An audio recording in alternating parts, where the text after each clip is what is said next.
testemunhar dessa verdade, mas também as coisas sociais, elas fazem parte. Glórias a Deus. Mais uma vez, a paz seja convosco. Estamos dentro do nosso primeiro tema, trabalhando sobre oração, sobre o tema, a oração muda as coisas.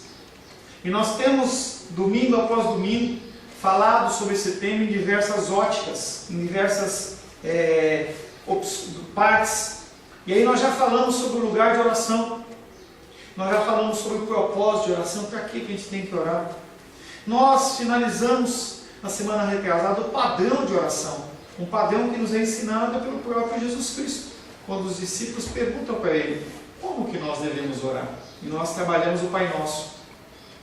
Semana passada nós iniciamos a prática de oração, e como é do nosso costume, a gente faz um breve resumo do que já foi falado, em especial para a irmã dos Reis, estava meio fora do ar na semana passada, a Lodaizinha, entendeu? Meio, entendeu? O espírito estava ligado, entendeu? Nós vamos falar um pouco sobre prática de oração, porque a fé sem obras, ela é morta. Uma fé sem obras, ela é morta. No exemplo da oração do Pai Nosso, nós vimos as prioridades da oração. Podemos também detectar um padrão de oração. O Senhor Jesus Cristo, ele não estava só falando ali, ele estava mostrando para as pessoas como fazer. Seja no sentido de fazer a oração do Pai Nosso realmente, e não há nenhum problema em você orar o Pai Nosso. A gente tem esse problema, né? Parece que se a gente orar o Pai Nosso, a gente é menos evangélico. É uma bobeira que a gente tem no nosso coração, mas na verdade, o próprio Jesus, que é Deus, ele nos ensinou: quando orardes, orai assim. Como todas as coisas, e nós vamos estar vendo em especial no segundo tempo, quando a gente estiver falando sobre a bem-aventurança dos misericordiosos, que o problema é a motivação do seu coração e aonde está a sua cabeça. Se a tua cabeça está fixa no que você está fazendo, aquilo tem valor para Deus, como arrependimento, como demonstrações de amor. A oração, ela tem que ser feita de uma forma racional e não de uma forma avoada em que você é direcionado como se estivesse num gado. E a gente tem bastante isso. Glória a Deus que na nossa igreja a gente não tem. A gente tem primado por isso, em que o ministro de louvor e o louvor, eles são pessoas que sim, nos ajudam em adoração, em louvor, mas a gente não precisa que alguém fale assim, levanta a mão para o céu, fala amém, fala aleluia, fala glória a Deus. Você não precisa disso. Nós não precisamos disso. Nós somos seres que nós pensamos, nós somos seres racionais. O Senhor nos fez assim. E nós temos que analisar as coisas que são faladas com o nosso raciocínio. E eu fico muito contente quando você exprime a sua opinião. Quando umas 2, 3 horas atrás, a dos Reis divergiu comigo de um ponto, semana passada a Rosângela divergiu comigo de outro, mas é assim que a gente cresce. Você não é obrigado a receber as coisas como se fosse um remédio na veia que você está doente e o médico, não, você vai tomar e pronto. Não, você tem que parar, pensar, analisar e ver se aquilo realmente bate ou não bate. A igreja cristã evangélica brasileira está muito cega. Ela está pior que a estátua da justiça. O que falou eu tenho que receber. Não, não é assim. Na oração do Pai Nosso nós vemos as prioridades da oração. Podemos também detectar um padrão de oração, um movimento que começa da adoração e se dirige numa sequência até o tempo da petição e da súplica. Você chega a Deus de um jeito, de uma maneira, não de qualquer jeito. Falamos que dentro da oração você pode identificar a adoração, a confissão, a ação de graças e a própria oração no seu cerne. Falamos que a oração, ela é ação. Apesar de ela ser feita de uma maneira tranquila, muitas vezes no seu quarto, ela é ação. Quando oramos, não somos observadores passivos ou neutros, espectadores distantes. Quando eu falo, Sebastião, ora pelos enfermos, não é um tempo para sua mente ficar divagando, é para você colocar na sua mente aquelas pessoas que estão enfermas, enquanto você vai acompanhando a oração dele, você vai concordando. Amém. Deus, eu concordo com o que ele está falando e eu faço parte disso. Senhor, abençoa mesmo. E a gente vai fazendo parte. A oração de concordância não é uma oração que um ora e os outros dormem. É uma oração em que todos nós, como corpo, nos fechamos e nós fazemos uma oração só. Em vez de um tiro de revólver, um tiro de canhão, a gente se une como um só corpo. O fervor na oração caracterizou, por exemplo, a oração de Jesus Cristo no Getsemane, enquanto ele estava lá orando por mim e por você antes de ser crucificado, porque sim, ele estava orando por mim e por você. Ele estava naquele momento ali, mesmo sabendo da direção do Pai, ele estava pensando em Paulo, pensando em dos reis, pensando na Bené, falando assim, eu tenho que redimir, é isso aí. E ele pensando e ele orando, ele chegou até suar sangue. Biologicamente é possível, você entra num estado de pressão tão grande que seus vasos capilares, eles expandem e o sangue realmente ele pinga. E o Senhor ele não está fazendo uma oraçãozinha do tipo, obrigado por tudo e amém, não. Senhor, cuida aí, abençoa. É interessante, quando eu e a Rosângela cuidávamos de intercessão lá em São Paulo, lá na igreja da Lapa, do falecido pastor Jonas, a gente começou a ver que as pessoas elas tinham um padrão de oração que era como se fosse uma coisa tradicionalzona, em que se você pedisse para ela orar pela pizza, ela orava a mesma coisa, se ela orasse pelo culto, ela orava a mesma coisa, era igual, abençoe, abençoe, abençoe, abençoe, abençoe. Pastor, é assim mesmo? Não, abençoe, abençoe, abençoe, abençoe. Agora você vai orar pelos enfermos, abençoe o pastor Paulo, abençoe o Ministério de Mulheres. Não, querido, eu pedi para você orar pelos enfermos. Não, abençoe, abençoe, abençoe. A pessoa faz uma oração e vai fazendo. E o Senhor Jesus Cristo está passando, não, você tem que orar com a sua mente.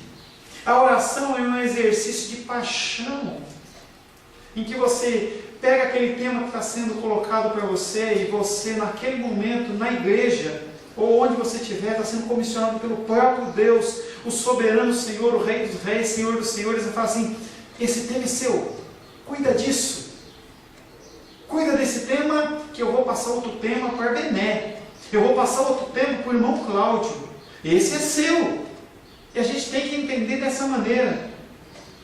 Falamos também na semana passada sobre a parábola da juíza, da viúva persistente, em que ela foi ao juiz e ficou, julga minha causa, julga minha causa, julga minha causa.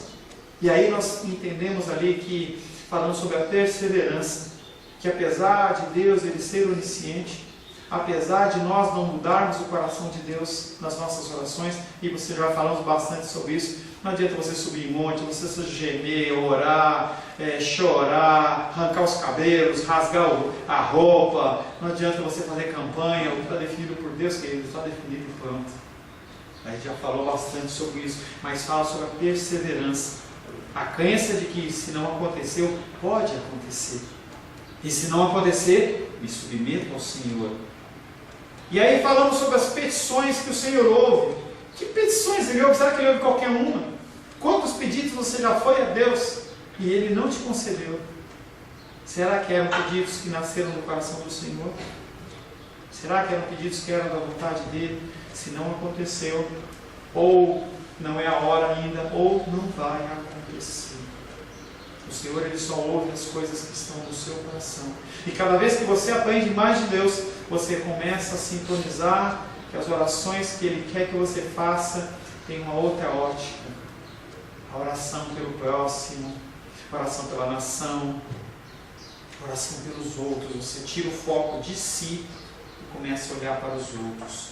Como o rei Davi, os santos se achegam em oração, buscando sempre cumprir a vontade de Deus e não a sua. Fervor é um elemento apropriado na oração ativa. Não faça orações mecânicas. Se você quer fazer uma oração mecânica, continue dormindo. Não perca seu tempo. Da mesma maneira que se você vier entregar o seu dízimo, entregar a sua oferta com o coração endurecido, o coração amargurado, magoado, o Senhor não recebe.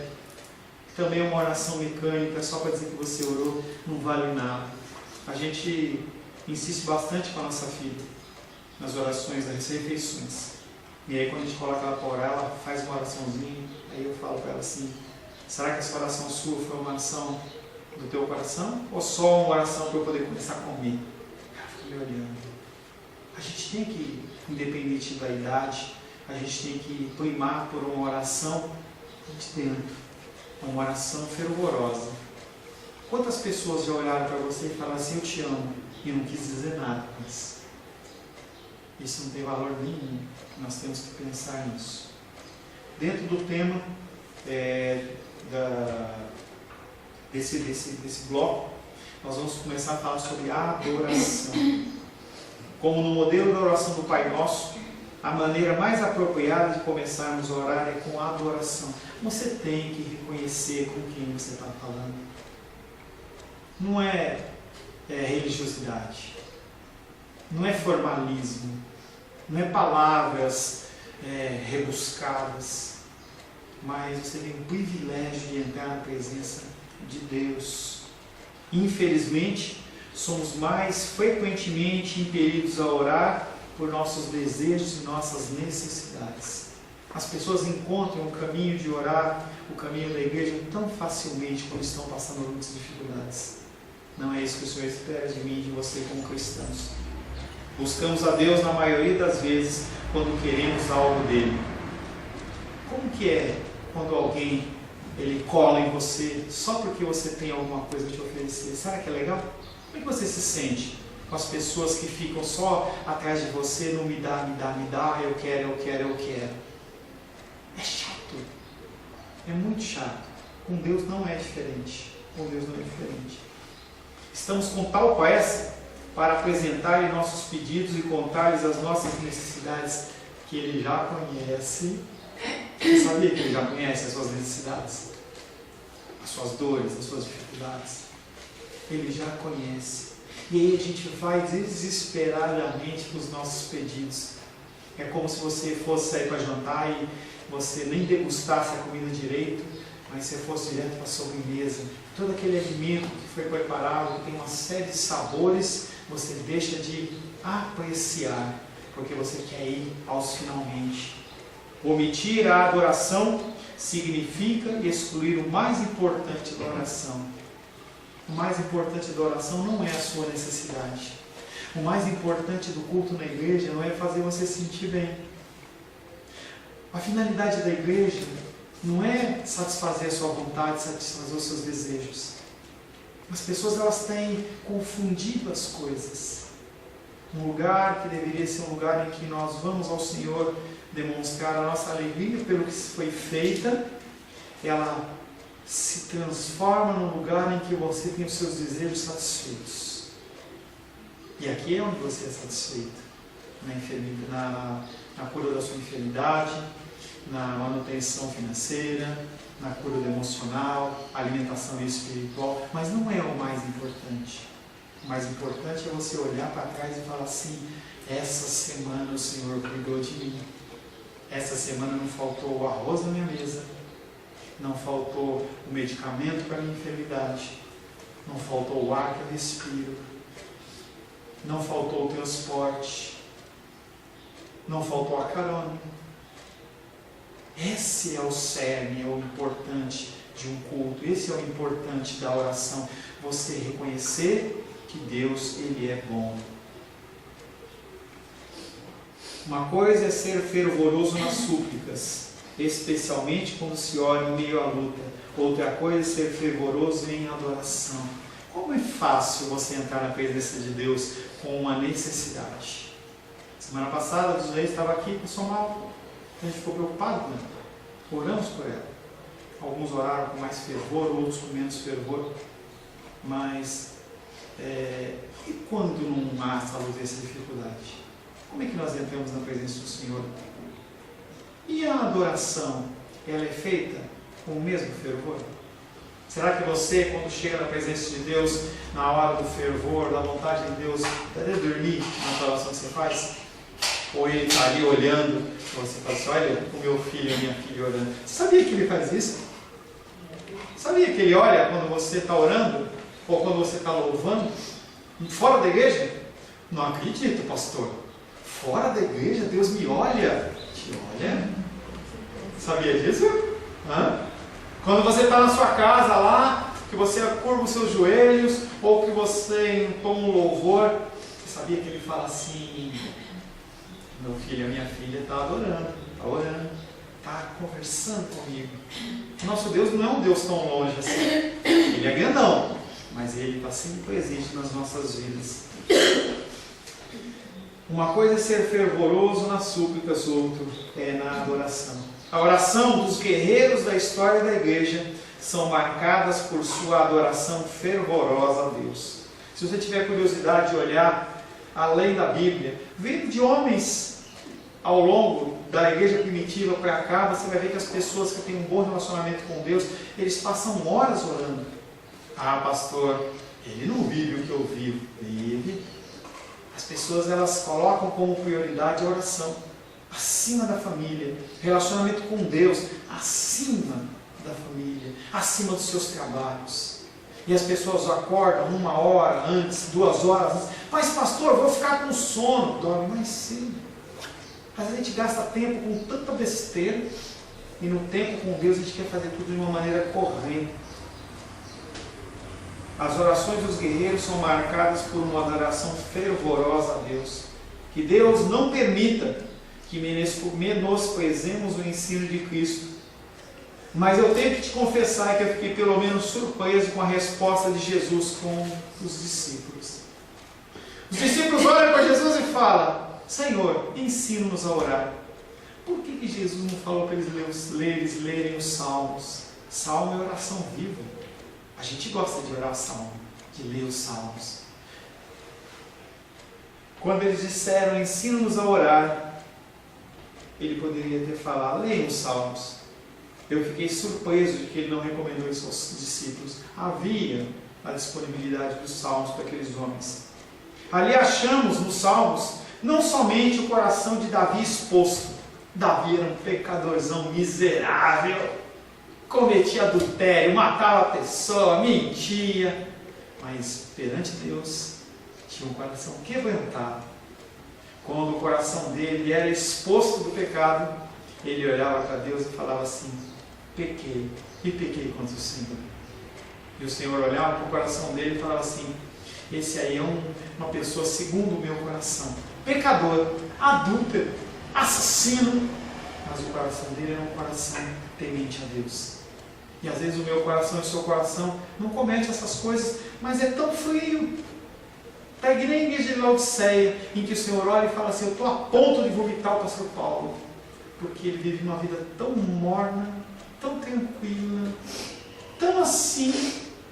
Acorda, faz isso, faz aquilo, vai para o culto de oração, vai domingo na igreja de manhã, vai domingo na igreja. Será que é só isso que Deus quer de mim e de você? Será? Salmo 136, abre por gentileza.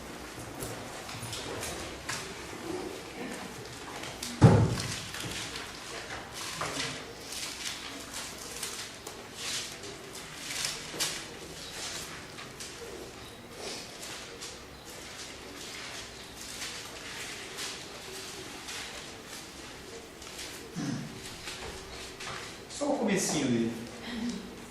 Rendei graças ao Senhor, porque Ele é bom, porque a sua misericórdia dura para sempre. Rendei graças ao Deus dos deuses, porque a sua misericórdia dura para sempre. Rendei graças ao Senhor dos senhores, porque a sua misericórdia dura para sempre. Rendei graças ao único que opera grandes maravilhas, porque a sua misericórdia dura para sempre. Aquele que com entendimento fez os céus, porque a sua misericórdia dura para sempre. Aquele que estendeu a terra sobre as águas, porque a sua misericórdia dura para sempre. Aquele que fez os grandes luminares, porque a sua misericórdia dura para sempre. O sol para presidir o dia, porque a sua misericórdia dura para sempre.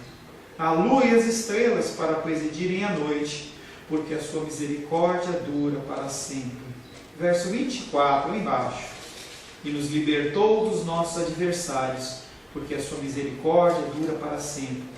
E dá alimento a toda a carne, porque a sua misericórdia dura para sempre. Tributai louvores ao Deus dos céus, porque a sua misericórdia dura para sempre. Esse é o meu Deus e o seu Deus. Aí eu fiquei esperando que você falasse assim: pastor, por que você não leu o resto? Por que a gente não lê o resto? Às vezes a gente acha que o nosso tempo é tão curto. Algumas pessoas nesse salmo, por exemplo, eles pulam, porque a sua misericórdia dura para sempre. Porque, poxa, falar 26 vezes misericórdia dura para sempre, mas se ela faltar da sua vida uma vez, ai, a misericórdia do Senhor dura para sempre. Nossa hesitação e fraqueza em expressar a adoração pode ter duas causas principais e muitas outras, mas duas principais. A primeira, nossa falta de vocabulário conveniente. A gente falta palavras para a gente falar de Deus. Tendemos a ser iguais no que concerne à adoração. E a igreja cristã evangélica são modas em cima de modas, modelos em cima de modelos. Você olha como é que o irmão ora, como é que ele adora a Deus, e aí você vai fazer igual. Você entra na igreja e você não sabe de nada, mas aí o irmão bate palma e você bate palma. Levanta a mãozinha, levanta a mãozinha. Pisca, o outro pisca. Você não sabe o que está fazendo. A cópia. O evangeliquez. Parece que a gente tem que ser igual. Porque se eu for diferente, as pessoas vão falar assim, quem é esse? Por que essa pessoa está fazendo o que está fazendo? Quando a gente vê a figura de João Batista, ele entra naquele cenário, depois de 300 anos mais ou menos de silêncio profético de Deus, e João Batista ele aparece filho de um sacerdote, tendo a vida numa boa, e ele aparece aquele tipão, eu posso imaginar ele grandão, gordinho mesmo, com cara de urso, com aquela capona, entendeu? Com pele, aquele calorzão desgraçado, aquele homem, esse é um fedor desgraçado, e ele comendo gafanhoto com mel silvestre, cabelão, e aquele homem é colocado contra os judeus assim, os caras falam assim, quem é esse? Que cara diferente, vamos matar ele. Jesus Cristo aparece, vamos matar esse cara, porque ele come com pecadores, ele fala com isso, ele nos dá lição, a gente tem que matar. E dentro do evangelho da igreja também acontece isso, quando você fica diferente, as pessoas começam a te olhar. Poxa, de novo os reis vai discordar do pastor? Gente, é assim. A gente tem que falar o que a gente está pensando. Dentro do ambiente de culto, à noite, a gente não tem essa oportunidade, mas no dominical a gente tem. E fora do culto, sim, você pode chegar e falar assim, olha, pastor, você falou aquilo, eu acho que não é bem assim, o que você acha? Não há essa função, essa figura do ungido de Deus que não pode tocar, não pode ser confrontado. Essa figura que nós importamos da Igreja Católica, em que o Papa ele não erra, não mente, não falha, e a gente acha que os pastores e líderes eclesiásticos também. Se o pastor Paulo vier aqui falar alguma coisa, como que ele vai errar? Ele está sendo um instrumento de Deus. A gente sai besteira na minha boca. As pessoas que a gente ouve, a gente tem que ter muito discernimento, tem que ficar muito ligado. Nós temos que parar com isso de cópia. Muitas pessoas no movimento carismático, no pentecostalismo, têm se declarado que uma das principais razões para a busca do dom de línguas é o desejo profundo de vencer ou superar a deficiência de um vocabulário pobre por meio de uma língua de oração diferente. Muita gente busca ou falar em línguas, o batismo com o Espírito Santo, falar em línguas, no sentido de eu não consigo orquestrar uma oração, então eu preciso falar em línguas. E eu concordo com você que é mais fácil, porque você começa a repetir palavras e muitas vezes a mesma palavra e a pessoa olha para você e fala assim, uau, como você é espiritual. Enquanto uma pessoa que ora na sua língua nativa, ela está sendo interpretada. Tem horas que eu oro e eu falo besteira. Tem horas que a Rosângela ora e eu vejo que ela falou uma palavra fora do contexto. Ou o Sebastião, ou qualquer pessoa que seja. Nós só erramos quando nós falamos. Mas o sentido da oração é uma conversa com Deus no sentido vertical, mas também no sentido horizontal, no sentido de edificação. Como é que você pode concordar comigo se eu oro em línguas? Seja dos anjos, seja inglês, alemão, japonês, o que quer que seja. Qual é o sentido? E aí o movimento pentecostal, ele acha que buscando uma língua de fora, uma língua que não é compreensível, ela é mais fácil de você expressar essa adoração. Esse sentimento de inadequação, de ter que usar as mesmas palavras, produz frustração. Mas não é, a frustração é sua. Porque você conhece pouco da palavra de Deus, você não consegue orquestrar coisas que você leu e inserir dentro da sua oração verdades bíblicas. Porque a palavra de Deus tem uma das finalidades dela, é nos instruir na oração. Quando você lê um salmo e você ora partes do salmo dentro da sua oração, você está sendo bíblico. Quando, por exemplo, o irmão Paulo, eu já citei, ele ora e fala assim: não nos lance fora da sua presença, faz parte da palavra de Deus. Não lembro que salmo que é. É um salmo, não é? Tem um salmo que fala sobre isso. Então, ele está inserindo uma passagem bíblica dentro da oração, correto? É isso que a gente tem que fazer. Charles Wesley, um evangelista do passado, expressou uma opinião semelhante no seu hino: ó, se eu tivesse 1000 línguas para cantar. O hino se queixa de que a restrição a uma língua só é um obstáculo ao louvor ao Senhor. Mas se assim fosse, o Senhor ele tinha te dado muitas línguas para você falar. E seja eu chamando Deus de God, seja eu chamando Ele de Deus, ou Yeshua HaMashiach, Deus ele entende. O que importa não é a quantidade de palavras que você fala, mas como que você fala, motivado no que? O seu coração está firmado no que quando você ora? Quando nós pegamos os salmos, observamos que eles foram escritos com vocabulário simples, como esse salmo que nós lemos, Salmo 133, em que ele repete pelo menos 26 vezes: e a sua misericórdia dura para sempre. Aquilo ficou batendo na cabeça do salmista, e todo mundo que lê, quando acaba de ler esse salmo, você fala assim: realmente, a misericórdia do Senhor é para sempre. As palavras do salmo são simples. Se eu pegar o Arthurzinho aqui, quantos anos o Arthur está? 7 anos. Está aprendendo a ler? Já lê. Se eu pegar o Arthurzinho e colocar ele para ler um salmo, ele vai conseguir, talvez não entenda tudo, talvez a complexidade de algumas palavras, mas ele vai conseguir dizer para você o que o salmo está dizendo. Então, o salmo está ali para ser usado e utilizado. Abrindo a sua boca, os salmistas louvavam ao Senhor, porque além de oração, os salmos são cânticos de louvor e adoração ao Senhor. Com certeza, esse louvor dos salmistas foi dado sob a inspiração do Espírito Santo, mas foi escrito por meio de homens que estavam com a sua mente voando, pensando no jogo do Corinthians. Não que tenha problema em você pensar no jogo do Corinthians, mas onde estava a mente deles? A mente deles ela estava imersa na palavra de Deus. Imersa na palavra de Deus. Essa semana eu fiquei 6 dias sem assistir televisão. Fez falta? Não mudou nada.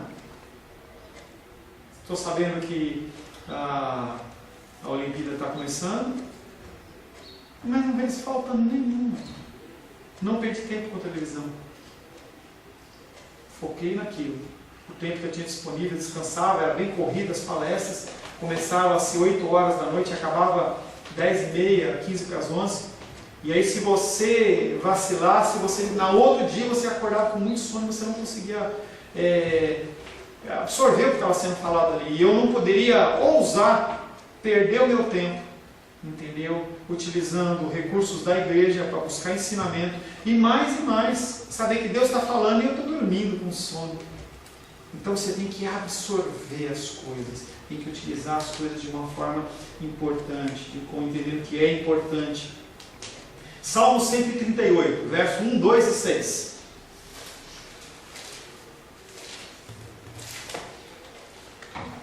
Salmos 138. Quero pedir para a Glendinha ler o verso 1. Eu te louvarei, Senhor. Só um minutinho. Salmo 138. Rendem graças ao Senhor de todo o meu coração, na presença dos poderosos te cantarei louvores. Rendei graças ao Senhor de todo o meu coração, não é pela metade, e é perante todo mundo. Verso 2, Glória, por favor. Voltado para o teu santo templo, eu me prostrarei e renderei graças ao teu nome, por causa do teu amor e da tua fidelidade, pois exaltaste acima de todas as coisas o teu nome e a tua palavra. Aleluia! E aí naquele tempo eles tinham que se voltar para o templo de Jerusalém. A gente não precisa. A gente simplesmente curva as nossas cabeças e em nome de Jesus nós temos uma sintonia com o Senhor. Seba, lê por gentileza o verso 6. O Senhor é excelso, contudo, atenta para os humildes, os soberbos, Ele os conhece de longe. O Senhor, Ele é excelso, Ele é grande, Ele é enorme, Ele é maravilhoso. E mesmo assim, olha para mim e olha para você. Outra grande barreira para expressar o louvor é a ignorância. Pastor Paulo, eu vim lá de Águas Claras para visitar a igreja e você está me chamando de ignorante. Eu estou chamando não só vocês duas, mas todos nós somos ignorantes. Sofremos não por ter um vocabulário limitado, mas principalmente por falta de um entendimento limitado daquele que adoramos. A nossa adoração sofre de uma falta de conhecimento de Deus. Você não lê a Bíblia? Se você lê que nem fosse o Correio Brasiliense,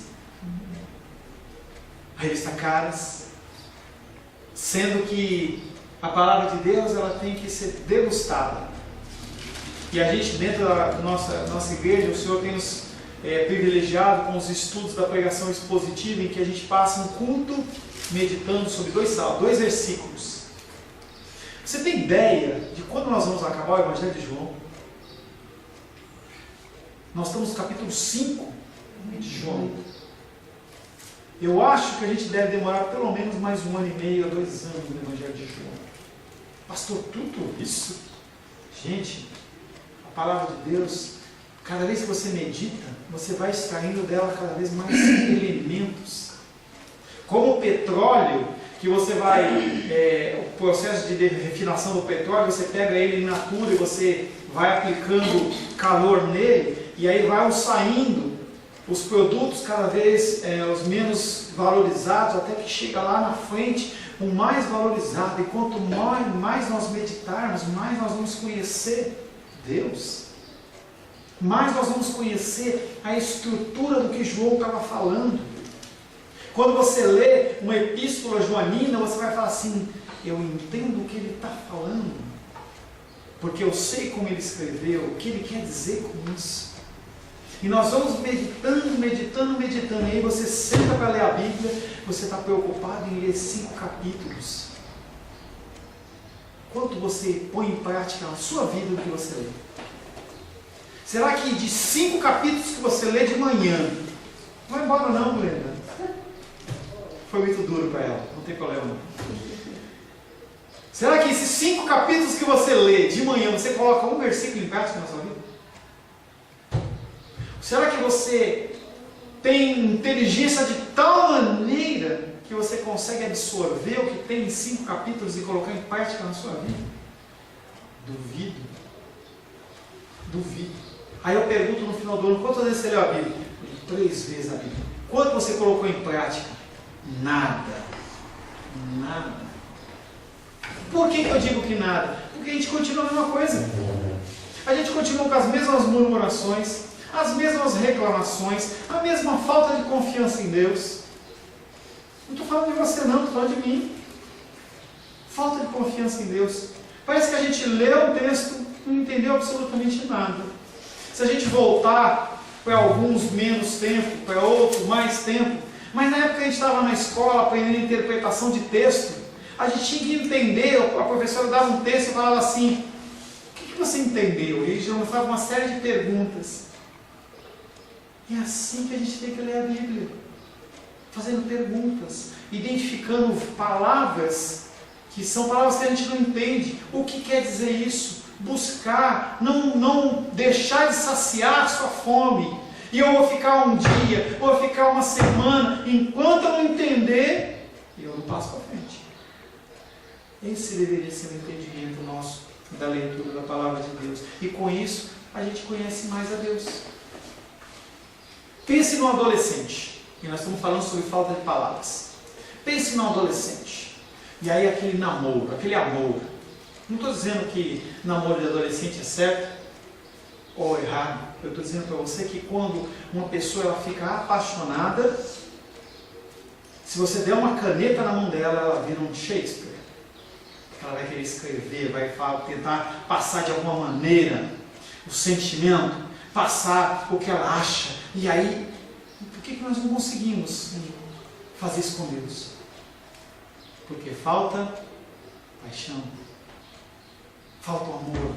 Lembra da igreja lá de Apocalipse? Tudo certo com vocês.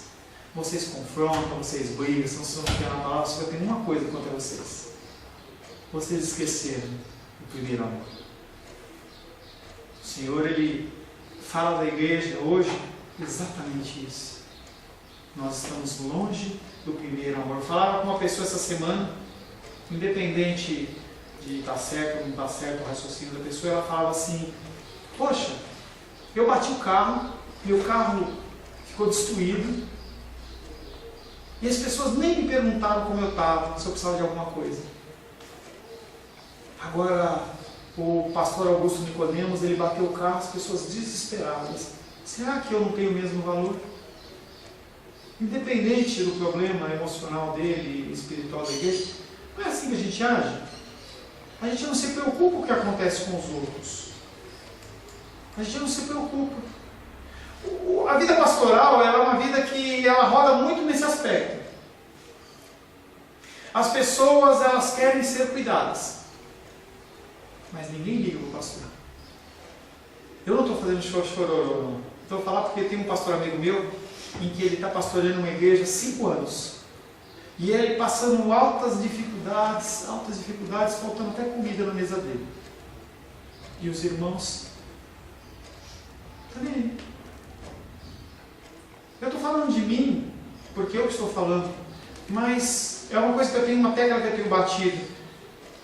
Você ligou? Vocês que estavam aqui, alguém ligou para os reis perguntar como é que ela está?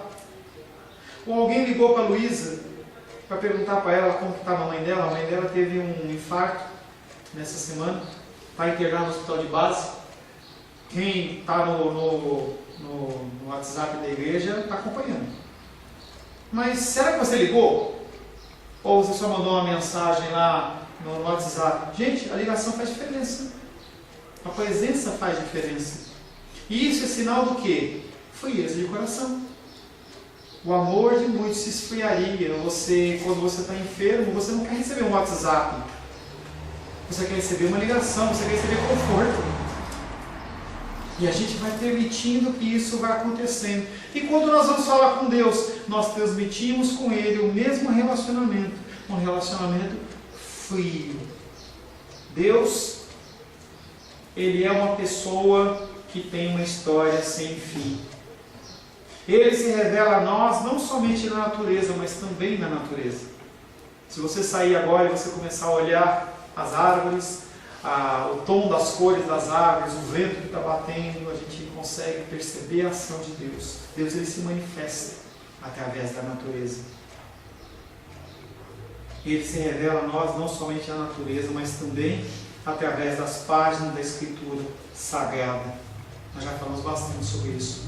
Deus ele fala através de sonhos, fala através de anjos, fala através de uma mula, fala através do pastor, fala através de visões, ele fala do jeito que quiser, mas o método comum, natural, palavra de Deus. É por isso que esse livro, por causa desse livro, muitas pessoas morreram para traduzir, para que você tenha uma cópia nas suas mãos. Você possa se relacionar com Deus.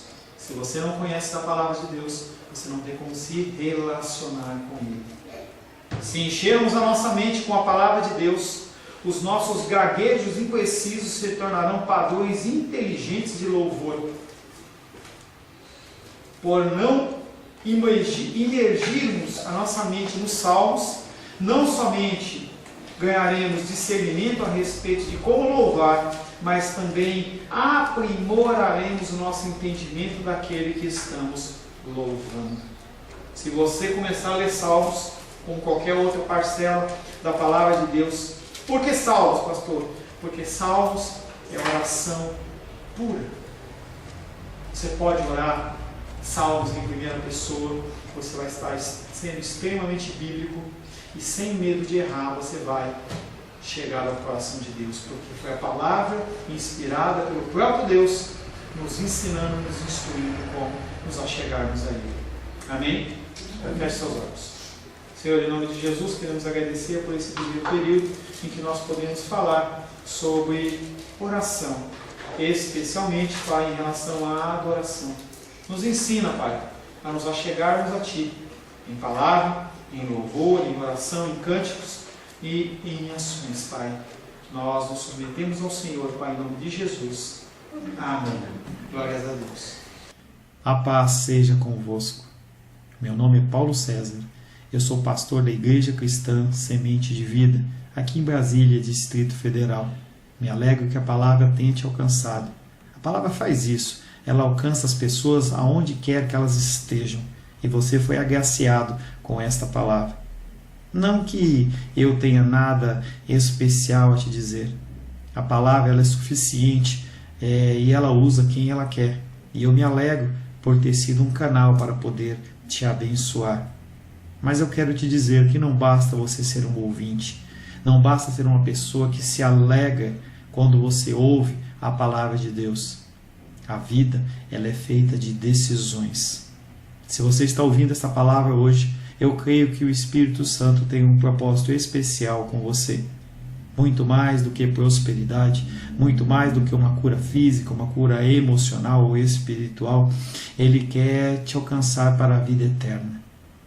Nós investimos nosso tempo, nós investimos as nossas forças em coisas terrenas, mas o Senhor ele tem muito mais a oferecer. Ele tem sim para você a cura, Ele tem sim para você a prosperidade, mas Ele tem muito mais que isso. Submeta-se a um Deus que Ele é capaz de mudar e transformar a sua vida por completo. Creio que o Espírito Santo é capaz de tocar o teu coração. Quero pedir que você curve a sua cabeça. Senhor, em nome de Jesus, coloco na tua presença essa vida que ouve esta ministração, que ouve esta palavra.